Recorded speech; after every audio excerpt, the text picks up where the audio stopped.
Assalamualaikum Ibu dan teman-teman sekalian.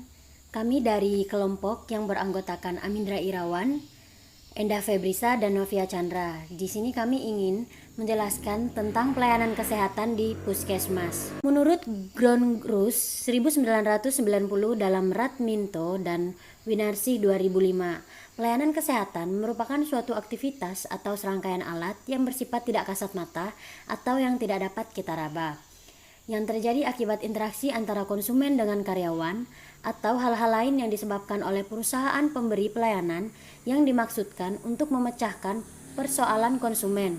Jadi di sini ada dua macam pelayanan kesehatan di Puskesmas. Pelayanan kesehatan kedokteran yang pertama, yaitu di mana pelayanan ini ditandai dengan cara pengorganisasian yang dapat bersifat sendiri atau individu atau dapat juga secara bersama-sama dalam satu organisasi. Jadi, tujuan utama dari pelayanan ini adalah untuk menyembuhkan penyakit dan memulihkan kesehatan, serta sasarannya terutama untuk perorangan atau keluarga. Macam pelayanan yang kedua yaitu pelayanan kesehatan masyarakat, yang dimana pelayanan ini ditandai dengan adanya cara pengorganisasian yang umumnya bersama-sama dalam satu organisasi, yang dimana pelayanan ini bertujuan untuk memelihara dan meningkatkan kesehatan serta mencegah penyakit, dan juga sasaran utamanya untuk kelompok dan masyarakat. Seperti yang kita ketahui, dalam Undang-Undang Republik Indonesia Nomor 75 Tahun 2014 tentang Puskesmas mengatakan bahwa Puskesmas adalah fasilitas pelayanan kesehatan yang menyelenggarakan upaya kesehatan masyarakat dan upaya kesehatan perorangan tingkat pertama dengan lebih mengutamakan upaya promotif dan preventif untuk mencapai derajat kesehatan masyarakat yang setinggi-tingginya di wilayah kerjanya. Puskesmas mempunyai tugas melaksanakan kebijakan kesehatan untuk mencapai tujuan pembangunan kesehatan di wilayah kerjanya dalam rangka mendukung terwujudnya kecamatan. Prinsip dan fungsi Puskesmas. Dalam melaksanakan tugasnya, Puskesmas menyelenggarakan dua fungsi utama, yaitu upaya kesehatan masyarakat tingkat pertama dan upaya kesehatan perorangan tingkat pertama. Yang pertama ada upaya kesehatan masyarakat atau UKM, dan yang kedua ada upaya kesehatan perorangan atau UKP. Kemudian ada kegiatan pelayanan kesehatan yang selalu dilaksanakan dengan memperhatikan landasan strateginya, yaitu dengan dasar yang pertama pri-kemanusiaan, yang kedua pemberdayaan dan kemandirian, serta yang ketiga mengutamakan manfaat. Petugas pelayanan Puskesmas terbagi menjadi tiga. Yang pertama, petugas medis yang terdiri dari dokter umum, dokter gigi, dan dokter spesialis. Yang kedua, petugas paramedis terdiri dari bidan, perawat, perawat gizi, sanitarian, sarjana farmasi. Dan yang terakhir, petugas non-medis terdiri dari administrasi, petugas dapur, petugas kebersihan, petugas keamanan, dan sopir. Program pokok di Puskesmas ada 6 program. Yang pertama, program pengobatan atau kuratif dan rehabilitatif. Yang kedua, promosi kesehatan. Yang ketiga, pelayanan KIA dan KB. Yang keempat, pencegahan dan pengendalian penyakit menular. Yang kelima, kesehatan lingkungan. Yang keenam, perbaikan gizi masyarakat. Program pengembangan pelayanan kesehatan Puskesmas. Yang pertama, usaha kesehatan sekolah. Yang kedua, kesehatan olahraga. Yang ketiga, perawatan kesehatan masyarakat. Yang keempat, kesehatan kerja. Yang kelima, kesehatan gizi dan mulut. Yang keenam, kesehatan jiwa. Yang ketujuh, kesehatan mata. Yang kedelapan, kesehatan usia lanjut. Yang kesembilan, pembinaan pengobatan tradisional. Dan yang kesepuluh, kesehatan haji. Azas penyelenggaraan Puskesmas. Yang pertama, azas pertanggungjawaban wilayah. Yang kedua, azas pemberdayaan masyarakat. Yang ketiga, azas karet paduan yang terdiri dari lintas program dan lintas sektoral.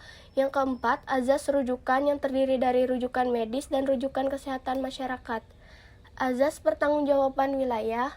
Yang pertama, Puskesmas bertanggung jawab meningkatkan derajat kesehatan masyarakat yang bertempat tinggal di wilayah kerjanya.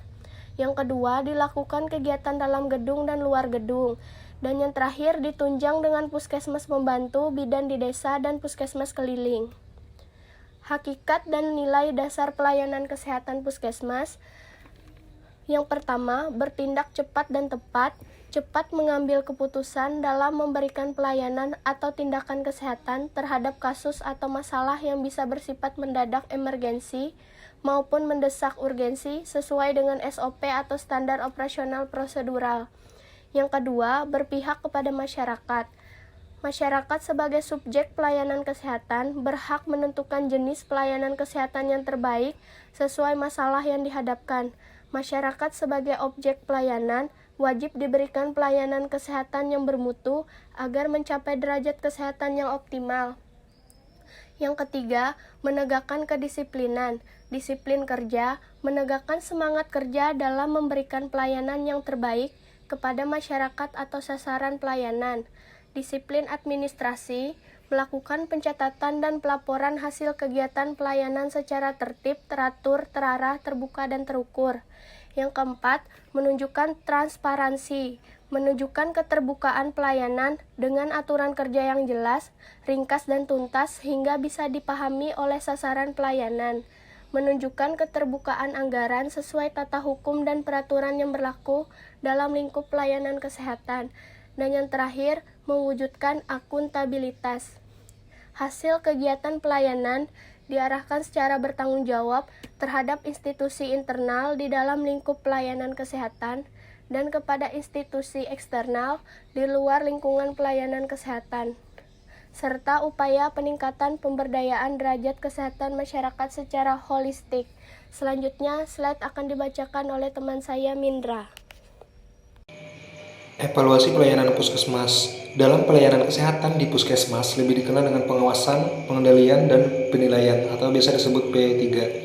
Fungsi P3 itu sendiri bertujuan 1. Mencegah penyimpanan atau protektif, 2. Meluruskan penyimpanan, kuratif, dan yang ketiga membimbing pegawai puskesmas agar tidak menyimpang atau preventif. Lalu manajemen puskesmas itu sendiri ada perencanaan, yakni rencana usulan kegiatan atau RUK. Lalu selanjutnya RUK sama dengan Plan of atau POE atau rencana kerjasama biasanya disusun menjelang pergantian tahun anggaran kegiatan baru. Lalu selanjutnya rencana kerja dan anggaran atau RKA. RKA merupakan pengembangan dari RUK setelah ada perbaikan tata cara pembuatan anggaran kegiatan dalam setiap unit satuan kerja perangkat daerah atau SKPD.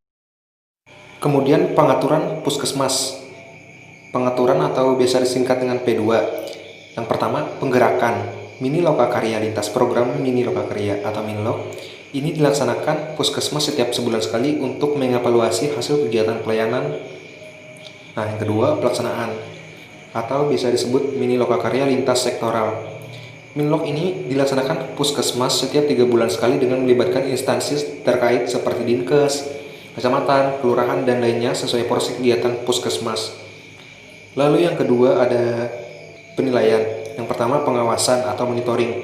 Yang kedua kegiatan pelayanan harus tetap terus dievaluasi. Yang ketiga pelaksanaan agar mencapai target yang telah ditetapkan. Yang keempat pengendalian atau controlling. Yang kelima pelayanan yang sudah optimal tetap perlu dikendalikan arahnya agar tidak menyimpang dari tujuan kegiatan. Yang keenam penilaian atau evaluation. Setiap hasil kegiatan harus dievaluasi sebagai bentuk pertanggungjawaban institusi terhadap publik dan pemerintah. Yang terakhir, kesimpulan. Pusat Kesehatan Masyarakat atau Puskesmas adalah organisasi fungsional yang menyelenggarakan upaya kesehatan yang bersifat menyeluruh, terpadu, merata, dapat diterima, dan terjangkau oleh masyarakat dengan peran serta aktif masyarakat dan menggunakan hasil pengembangan ilmu pengetahuan dan teknologi tepat guna dengan biaya yang murah dan dapat dilaksanakan oleh pemerintah dan masyarakat.